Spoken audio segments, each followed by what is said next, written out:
Hey, it's Chris, Liege Games. My Kickstarter brings all the boys to the yard and they're like, I want to spend some money. No. Anyway, so let's talk about everything launching next week. And obviously, like I said yesterday, if you watched that video about this last week's launches, Mythic Battles is eclipsing everything. I won't lie. I'm the most interested in it. I'm not going to even try and hide my bias. I've seen some of the stuff that's been posted on Twitter, and it's gotten forwarded onto the Board Game Geek page because I've been subscribed there. And that is where all my money is going, and any money left over will be sort of spread evenly elsewhere. So I'm going to focus on that in this video, but I think there's a lot of other relatively interesting things that are coming out, and especially this week and next week's video are going to have a lot of content. So bear with me, but also check out some of these other things and don't let all of the big behemoths on Kickstarter absorb you too much, because some of it is fear of missing out and some of it is just not a good fit. And so that's always my word of caution, because I find every week when I do this list, as a side note, that there are smaller games that I think get overlooked or overshadowed, and that's why I sort of like doing these lists, both of the ones that launched, because I'm never perfect on the upcoming ones. There's ones always that I miss on this list. And when I do this list in general about next week's list, about next week's games that I know of, there's always a few that surprise me when I actually start digging into them. And so that's why I like doing this. You know, this is a lot of work, but it's so interesting to see, because now I'm not necessarily backing all these games, but there are games that I'm watching at retail going, I maybe not want to back it now and pay for it now, but I definitely want to check that out when it comes to retail and it comes to backers. Like, you know, a couple games like Vendetta a couple weeks ago, the bird game, the one that, like, the 2-player bird game, things like that that would completely fly under my radar otherwise. I just love hearing about and love thinking about. Speaking of being a ton of work, I would love to get to an even 1% of my subscribers on Patreon, so I'm 3 short of that, being at almost 1,600 right now. It would be lovely to get to 16, so who would like to be those lucky 3 this week? I would love it. At the same time, if you don't want to, I love it anyway. So that's enough preamble. Maybe, depending on the time this week, I'll have another video out tomorrow. It just kind of depends on the schedule. Probably will not be a hotness, hype quarterback video on Monday, just because I think that those have worked out relatively well in terms of the news cycle and the hotness cycle every 2 weeks. So this is going to be the off week, but maybe I can have something either like Monster Hunter or a review of a game that I've played recently or something else out there in that sense. I also have an unboxing of the Street Fighter game, so maybe that'll come out. So tune in to the feed. If any of those sound interesting to you, click a subscriber and see what pops up, because if nothing else, it's fun. As a side note, too, last side note, and then I swear we'll get to the Kickstarters. I'm surprised no one's mentioned it at this point, but my thumbnails that I make every week on each video,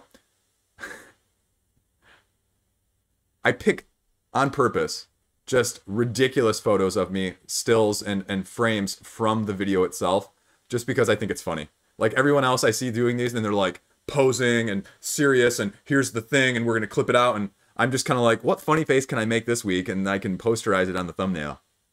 So don't be surprised if you see like that every week. And I don't know if that's like a turn on or a turn off for people, like, oh, hey, guy's making a funny face, let's click on his video. Or guy's making a funny face, I'm going to avoid that.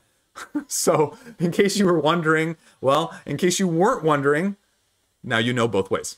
So onwards, the Kickstarters. I've been blabbing for too long. That's not why you click on me. Or maybe it is, and then thanks.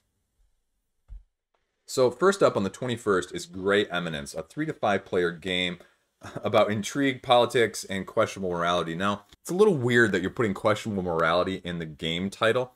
Also, the description has, oh, we're ignoring political correctness. Like, are you sure that's the disclaimer you want to put out there? Like, especially nowadays, that's a little bit touchy. Like, it's one thing to be like, okay, we're going to ignore what happened in actual history and we're going to allow some gray ethical zones and moral zones, you know, because we see that in plenty of other games. But when you say, like, we're going to ignore political correctness, it makes me go, like, are you saying sort of like the statement, like, I don't mean to insult you, but, you know, which inevitably means I'm going to say something that's going to insult you. So it's not exactly I guess I just don't see the whole, you know, it does not pretend to observe political correctness or historical accuracy, but aims to induce discussion about the world we live in, claim that all events in the game are plausible and event resolution options are within the real world possibilities. We don't pretend that all options cover all eventualities. So I guess I don't, like you're putting a disclaimer as part of your game description, which is just kind of weird to me. You're a shadow puppet, you know, figure, basically like one of the Illuminati. You're trying to control things from behind the scenes, essentially. Now, the rule book is on Board Game Geek, and you can check it out. It's only 12 pages long, but it's sort of a weird dichotomy of a rule book, and I mentioned this last week in one of the other videos. Like, if you're going to have your own game with your own terms, like, you need to define them, and they have a glossary in this. But the interesting thing is, 3 of the first 4 pages are just glossary. Like, they put the glossary right at the beginning, which is kind of okay. At the same time, that's a lot of special terms that you're going to have to learn in order to figure out the game. Because also with the game, there's 7 phases. Some are simultaneous, but it seems like some are also not simultaneous. First phase, you're just refreshing and drawing cards. Second phase, you're drawing a common objective card. Third phase, you're going to be bidding for turn order. Fourth phase is the programming phase, where you're going to be programming your actions for later, and you're going to be simultaneously doing this. Fifth phase is the presidential phase, where there's some sort of presidential response in terms of the actions that have been taken so far. Sixth phase is going to be the action phase, where turn order actually matters and those action programmings that you did earlier sort of take effect. And seventh phase is going to be the resolution phase, where all of the action cards that were played earlier are resolved. I don't know. I don't get a good sense by reading the rulebook exactly how this is going to work. I mean, there's a lot of simultaneous play, so that you're in order to avoid some AP and issues with having so many people playing at the same time. But I just don't get a good sense of where this game is going to kind of take me. I didn't read the rulebook terribly in depth, but I would like to see some video of this, because I think given this rulebook, which, I mean, it's fine. It's a good rulebook. It seems like it's well thought out, but I would just like to see, okay, how this actually works in actual gameplay, because I don't get a great sense of how easy this is going to be and how much there's going on, because there's a lot of text under each of these phases. A lot. Now, some of these are examples, which is great as well, but a lot of it is also writing and not visual. So that sometimes makes it a little bit harder to discern too. All in all, I mean, I have no clue what to expect on this game. So we'll kind of see when it pops up on the 21st. So on the 22nd, now this is going to be sort of another test, but again, for Gamefound, I feel a little bit mixed about this, because it's really easy when you have a huge established IP to throw this on there, and then, like they did with the first 2, and say, wow, look at how good Gamefound did, you know? With this huge hype, with this huge marketing, with ISS Vanguard and Kingdom Rush, games that had done super successfully, either based on the company or the previous project. And again, Robinson Crusoe, which is a remake of a game that's only about 7 years old, with a new expansion, with a new edition. I'm just not sure. I'm just not sure. Again, it's a good litmus test for Gamefound. I mean, yes, there are 23, almost 24,000 people following the launch of this game. So there's going to be no doubt that this is going to have 7 figures. I mean, just no doubt whatsoever. But it's not a great litmus test for, is Gamefound going to be eclipsing Kickstarter, or is it going to, you know, it's sort of, and this is going to, some of you are going to get this, some of you aren't, and I apologize, and am grateful either way. This is WWE versus AEW. What do you prefer? Which is the established? Which is more freedom? Which is more personalized? Which is the newcomer trying to overtake? Where is that sort of land? How do you compare the products? Because you can and you can't at the same time. And like I said, I mean, the question is just going to be how much stuff is on this, because, you know, there's going to be a ton. I mean, like I said, there's a ton of information out here already. This was a great game. They're redoing it. I don't think it really needed to be redone, but they've decided that it did, and ergo we're getting a new copy. So I'm guessing, as with Everdell, you're going to see a bunch of these copies hitting the market on like Facebook and Reddit and Board Game Geek after people see the pricing, if the pricing is good for repeat buyers. And here you go, blah, blah, blah, blah, blah. A bunch of quotes by the 3 biggest people in that sense. If you're not following already, you get €5 credits once it launches. And then there's an open and play campaign tutorial. So that's nice, because I think people are seeing that Gloomhaven, Jaws of the Lion, sort of did that to a more complex game and opened it up to a broader fan base that may not be able to get into the depth or the nuance as deeply initially. And it's just like wading into the pool with a slope as opposed to just jumping off into the deep end. and you're going to get more people that would otherwise be a little reluctant probably to be interested in this, especially ones that had not played the original. So I give them credit for that. Miniatures, you know, I hope that they do the Awakened Realms thing, because this is not a game that needs miniatures. And so I hope they make it separate, an add-on. You want to make it superfluous, you want to make it a nice little deluxe package, great, but we're going to give you all the other stuff like Awakened Realms does at a good cost point without making that absolutely utterly necessary or absolutely utterly included in driving up the base price point. There's going to be an app, great, 300 brand new adventure cards, and when it came with over 200 cards to begin with, the Book of Adventures just giving you more and more and more, and then you're going to have 20 more scenarios, variants for existing ones, as well as you know, organizing them by anything from theme to gameplay length to difficulty level, so you can sort of have a help in navigating which you want to play at the right time. An upgrade pack for those who have the old version but want to get the new components, and that's about it right now. So we'll see. I think the price point is just going to be the only question. I mean, I don't think it's going to be any other question, like I mentioned, about hitting 7 figures and being in the 4 digits, if not 5 digits worth of backers. So I guess the dichotomy between this and the Peterson Games collection, which is, I'm not even sure it's broken 10,000 yet at this point. It may be close at this point. But, you know, something like that that isn't as hyped, that's going to be the true testing where Gamefound is either going to succeed or fail in terms of comparisons to Kickstarter. And until those things start gaining more traction, the lesser known ones, the lesser hyped ones, I mean, because you saw on my video yesterday that Kickstarter has a whole bunch of those lesser known ones doing. The Squirrel game has raised more than the Peterson package, almost, or it's comparable. Like, you put Sandy Peterson's name on a game versus a Squirrel game, like, if I had presented that to you on Reddit or Board Game Geek, like, hey, like a month ago and said, hey, which one funds more? You'd look at me like I was crazy. So time will tell. They've got some great projects. They've got some great names behind them, but they need to also get the other ones doing well as well. So we'll see what happens with that. Sorry about the Gamefound rant on the side of things, but I don't think you can separate the two out with all these projects as easily as you may like either way. And that is, as a side note, I think I mentioned that, launching on the 22nd.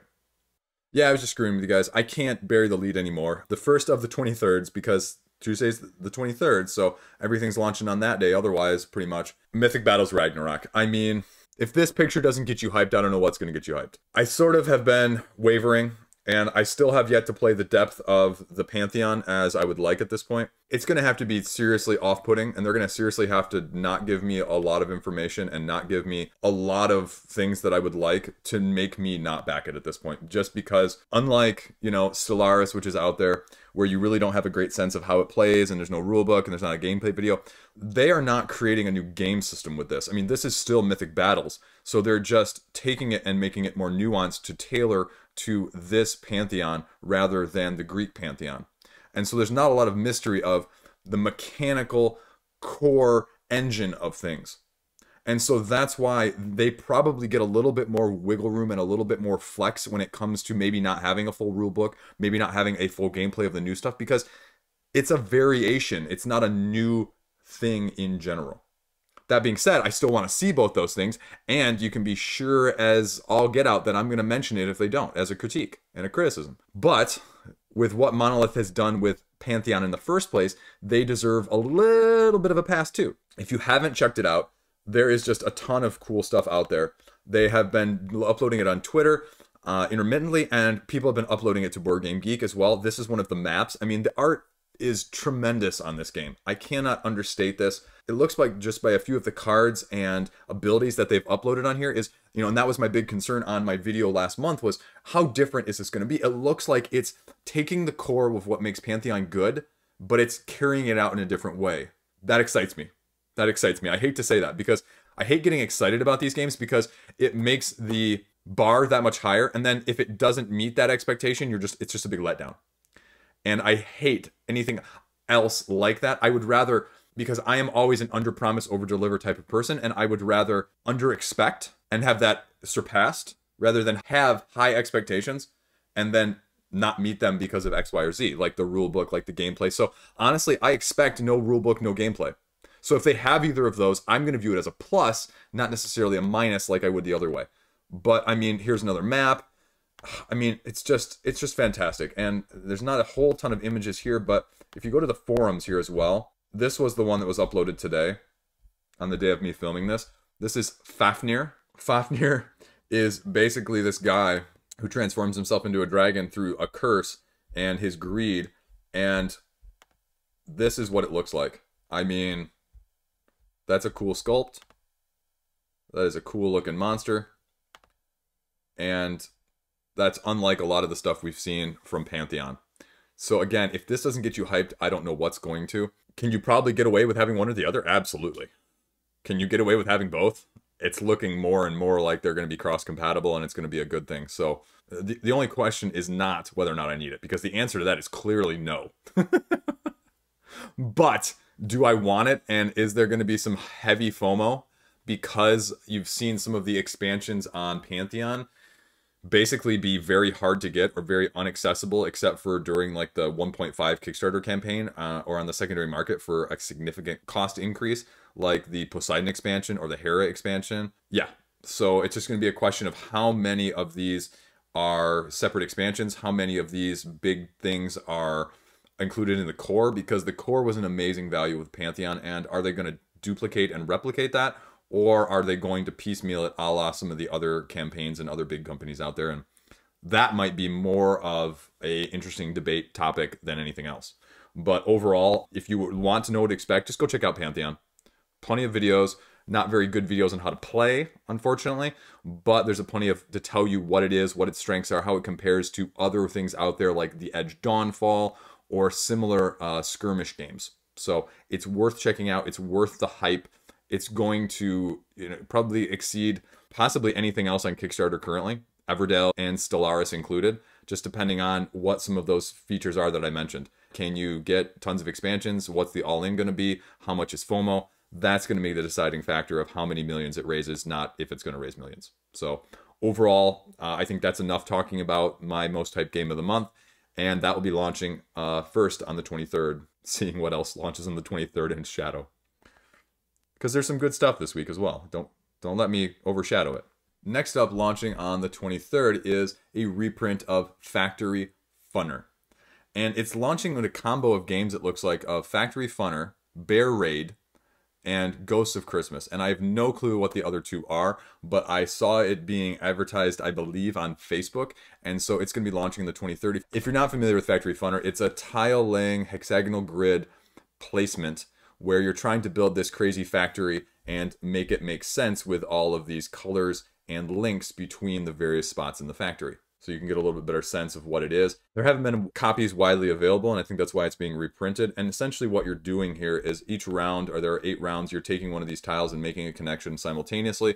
And it's sort of a race because you're trying to make the best one for you. But the problem is also if you grab one too soon, you might make one that doesn't fit quite perfectly. And so you risk having to not get the one you want versus get one that doesn't quite fit because you chose too soon. And so you'll just kind of have to make the best of it. I think the bigger expansion just makes it more, and we'll kind of see what it looks like. I think this is an interesting looking game. I am a big fan of tile placement like this and simultaneous action selection, but again, I just have this feeling that this price point is going to be higher than I would wish, and especially going up against some of the other things I've recently backed, because my credit card bill is going to be a little too expensive already this month, even before Pantheon. I think it's going to maybe be pushed out just from that side of things, because I could see this being like $50, $60, $70.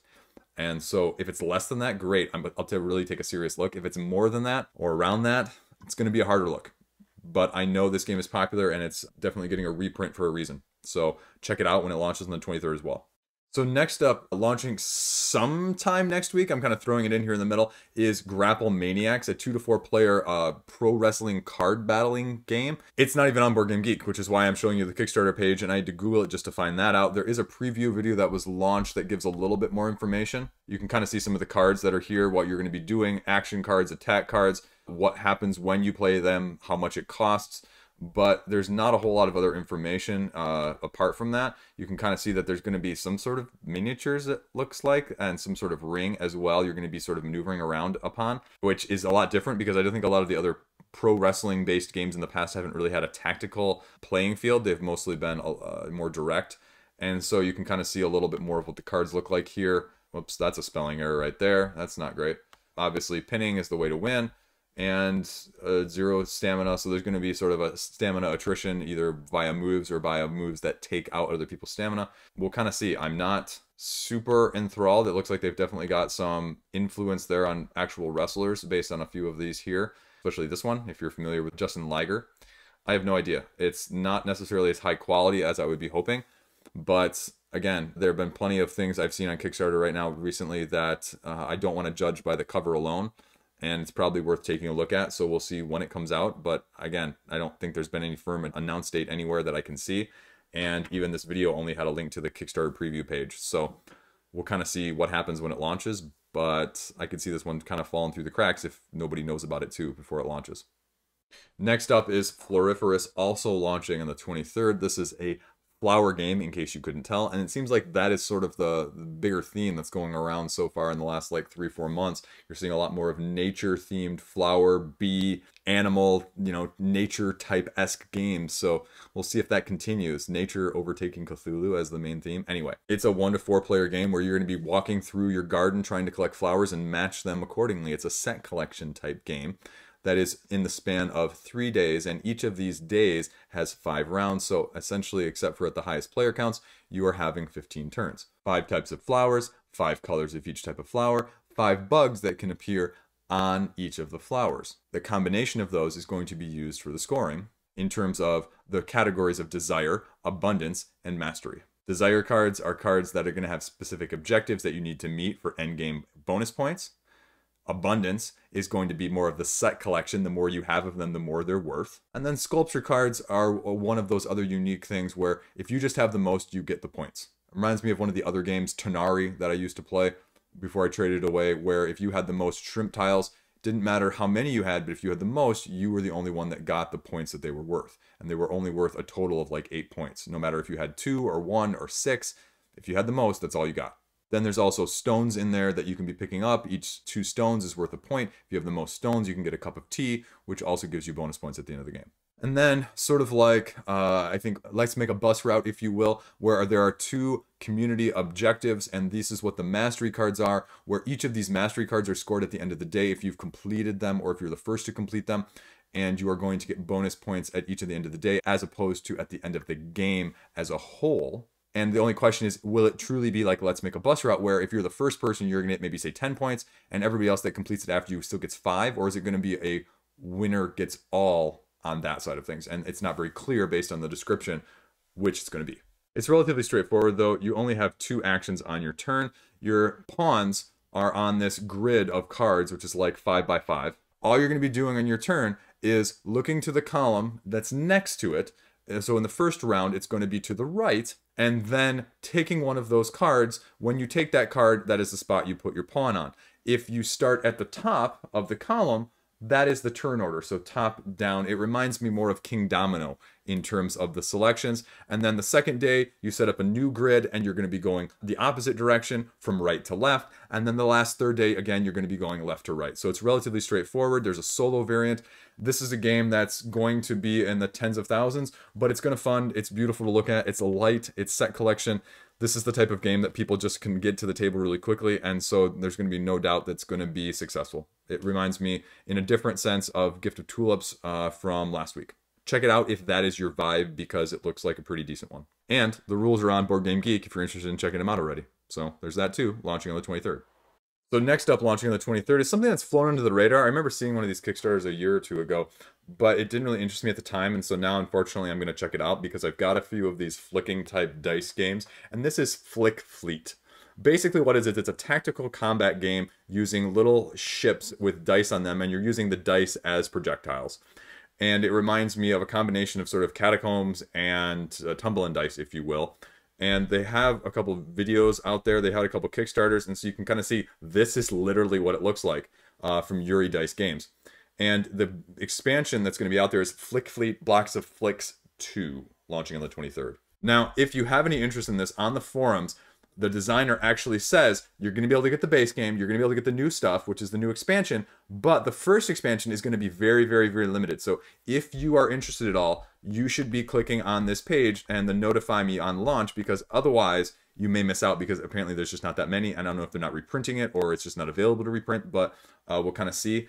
I'm probably going to be checking it out because I like flicking and blowing stuff up and ship battling, and I can't get Armada to the table yet because my kids aren't old enough. Anyway, so this is going to be of interest to me, unfortunately, as well. And this is one of those things I was talking about earlier that is going to get overshadowed. So this is only their fourth Kickstarter, and the others were not break the banks. They ranged from 12, 13, and 18,000 pounds raised. So, I mean, that's not massive, but I mean, for something like this, as a dexterity game, as a two-player dexterity game within that niche, that's good.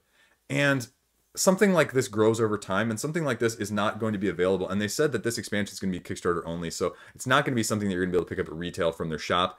And so if you're interested in this, I really recommend you check it out. There's enough on Board Game Geek that you can make a decision. There's a video right here as well from Gaming Rules of the tutorial on how to play, actually. It's not something that's an unknown, and the price point previously was relatively good. So the standard game was only 27 pounds. That's not, you know, a terribly expensive amount if you want to get in at a lower level. You can see everything you get here on the previous one, and it's, you know, it's a proven commodity at this point. I don't think you have a whole lot of question what you're going to be getting or what you're not going to be getting. It's just, is it for you or not? So I'll check it out. Whether or not it's going to be for me, that's a whole nother question. But it's got my eye already. So, hey, I'll give it a look. Maybe you should too. Now, I just think this is a really cool name. Buru, Basilocracy, a maritime kingdom. Isn't that a cool word? I think I pronounced it right for once too. So you're a noble that's presiding over this Indonesian country in the 14th century. And so you've been dispatched by the king and the vizier in order to expand the country and the domain to this island of Buru. They describe it as a mid-weight style Euro type game. And I mean, the color scheme is already pretty on the cover, so that doesn't hurt either. So here you can see your boat and some of the objective cards, or the cards that you're going to be able to use in order to complete your objectives, gather resources. There are 4 separate areas on the island that they talk about that you're going to be able to gather these resources and do actions, as you can see here on the picture. I mean, there's obviously a lot going on this board. I can't really get a good glimpse. It looks like you've got these cards that are going to be around the outside. You've got your trackers here, and then you've got various resources or some sort of markings here, as well as placing your workers or some version of them within one of the various areas that you're going to be collecting resources from. So there is actually a rule book on Board Game Geek, but it's a pretty extensive rule book.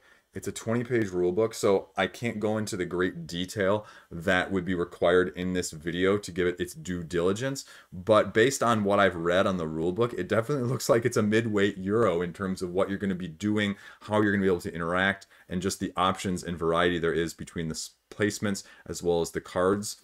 And so if you are one of those people that follows me that likes a little bit of the Euro side of things, the aesthetic is definitely appealing on this one, and the aesthetic is definitely something that's going to draw people in.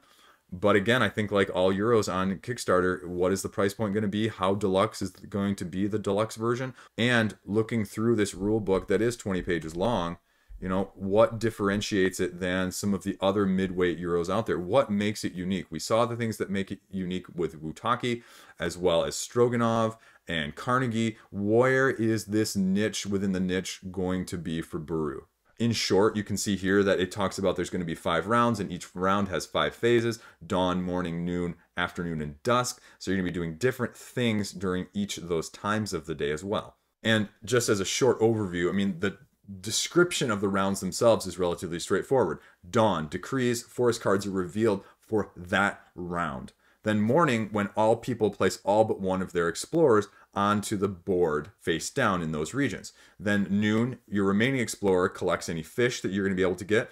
Afternoon, where each of your workers is then flipped and collects the resources, or the actions are based on the power that they have in that specific area. And then dusk is where the board is reset and sort of set up for the next round in the first place. It's definitely using some of the elements that you are familiar with, but if you look through, you might be able to get a little bit better glimpse of in the rulebook of what's going to be different as well. Definitely check it out. It looks like it's solid.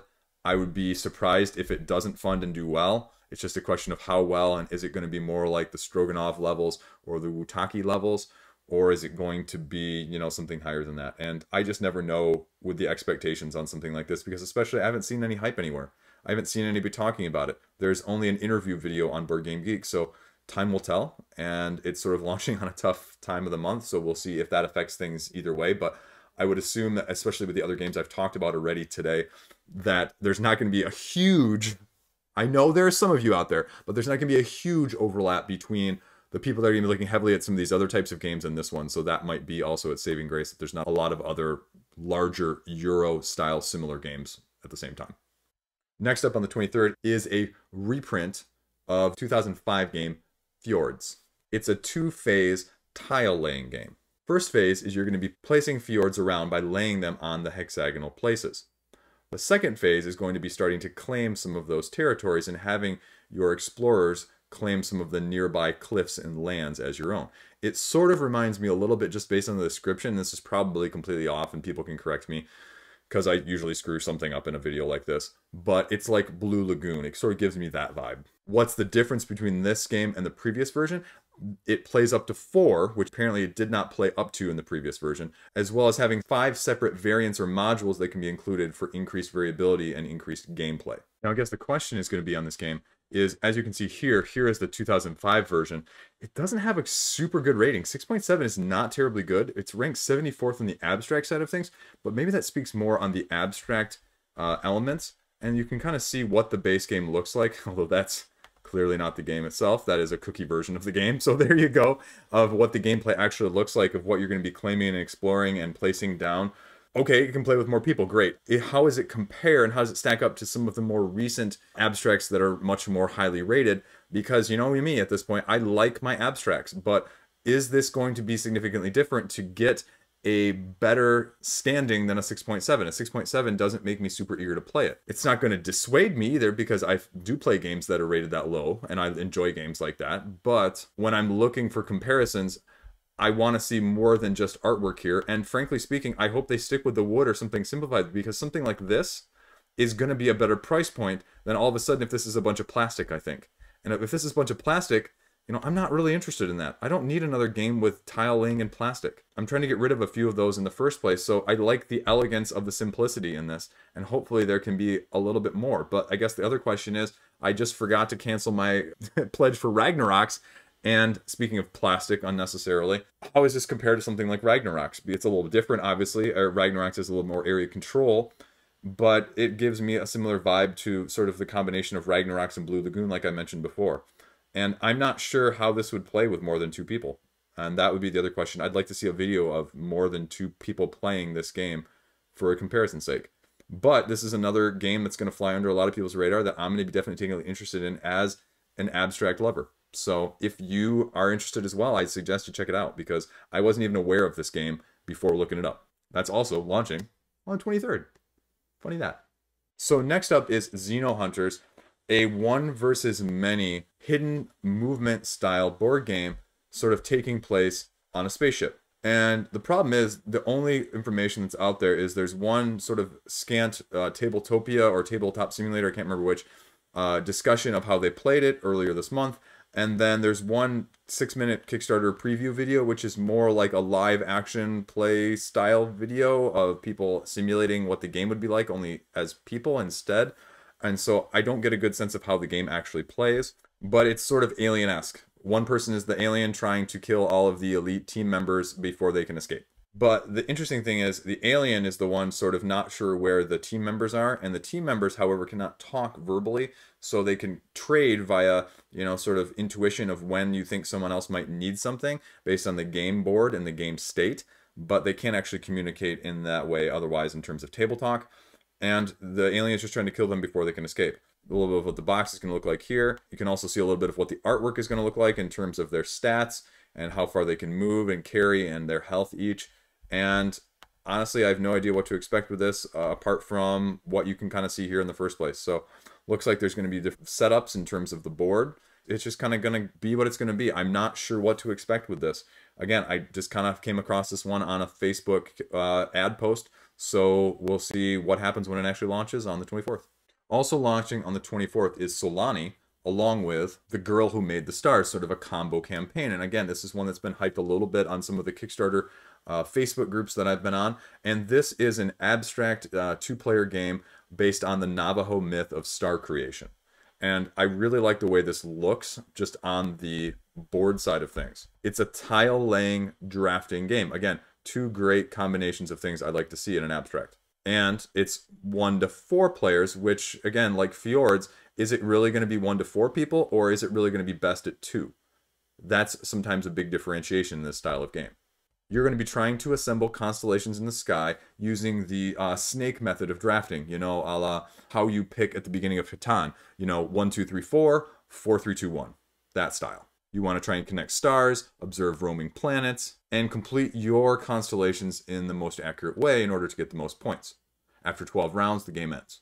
Now, interestingly enough, I've seen this one hyped on like Facebook a bunch, and I know that there are content creators that have videos out there, but there is nothing on Board Game Geek currently. There's no explanation of the rules, there's no videos, and so I'm interested to see sort of what this looks like and how it's actually going to play. And because it's, again, it's in my style of things I like, and the question is sometimes of what does it actually look like and what does the price point actually be in the end. The other one that's launching right along with it is The Girl Who Made the Stars, a tile-laying puzzle-type game for 1 to 4 players, based on the San African myth of creating stars.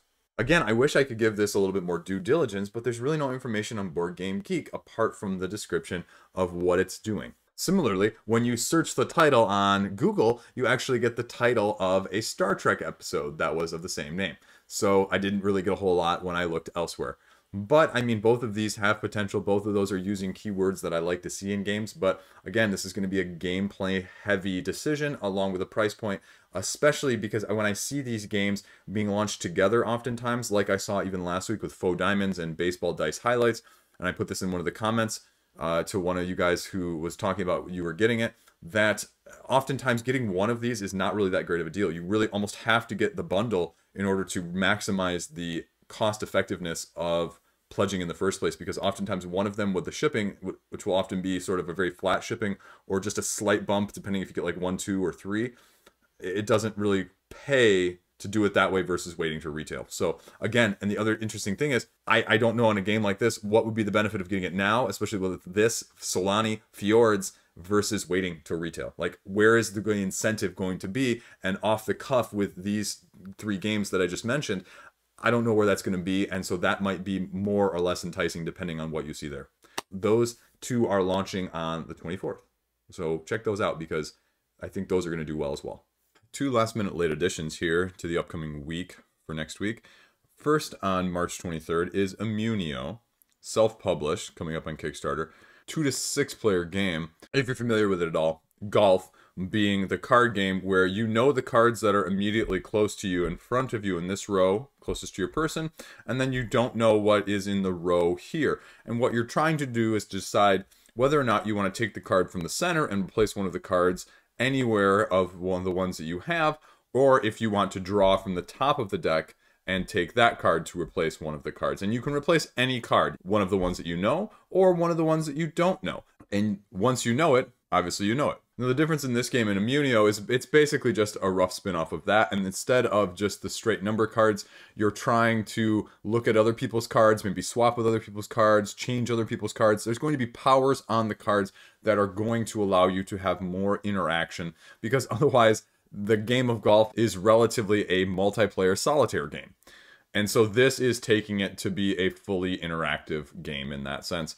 Whenever the round ends, you count up how many points you have, and you want to be low, just like in the actual golf game. And the game ends after a round when somebody passes a total of 60 points, and then the lowest person wins at that point. So that's it. That's all you need to know. Last up, also launching on the 23rd, is Tome, the Light Edition.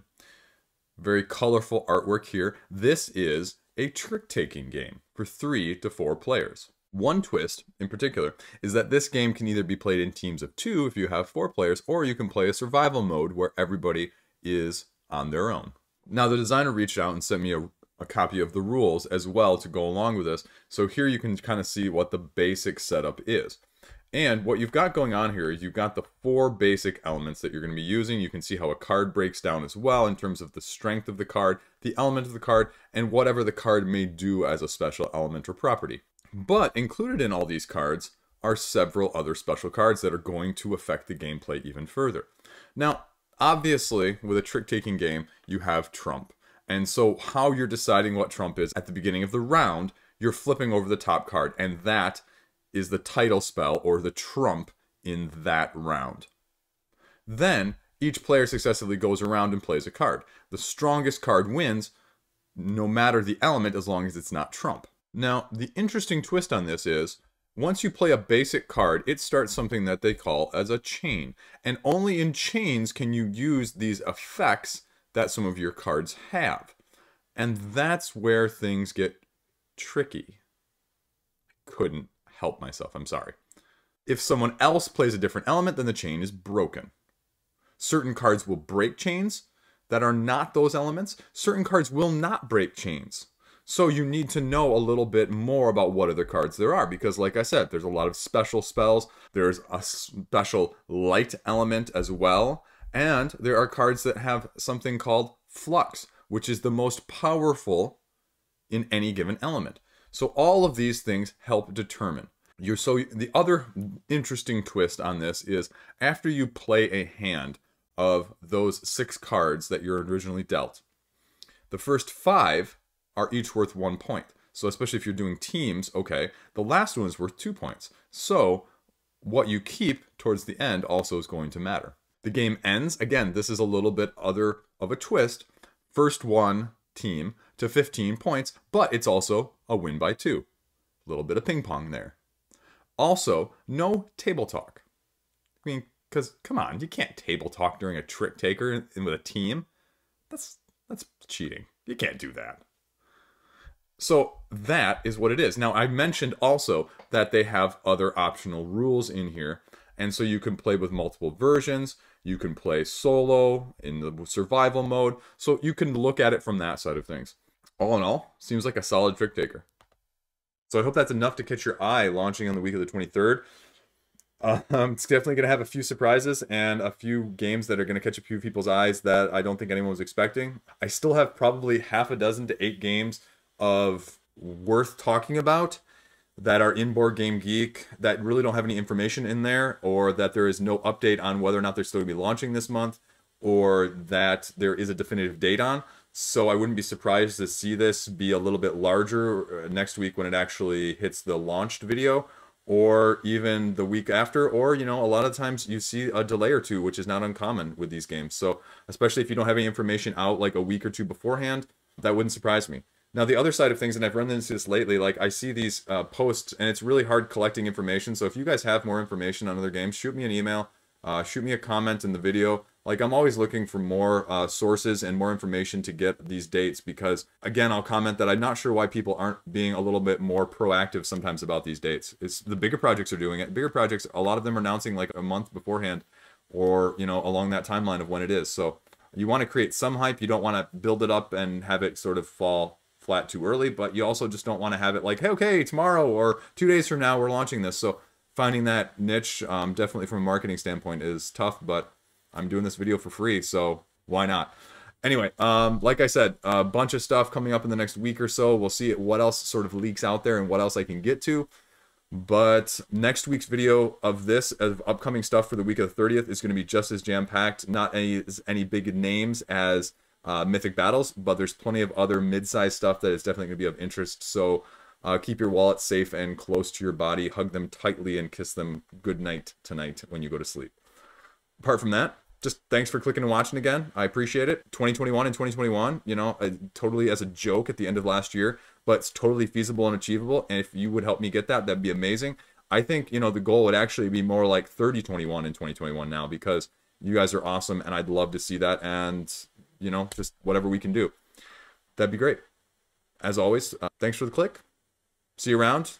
Let me know what you're thinking about stuff this week, last week, whatever, in the comment section, and we'll take it from there.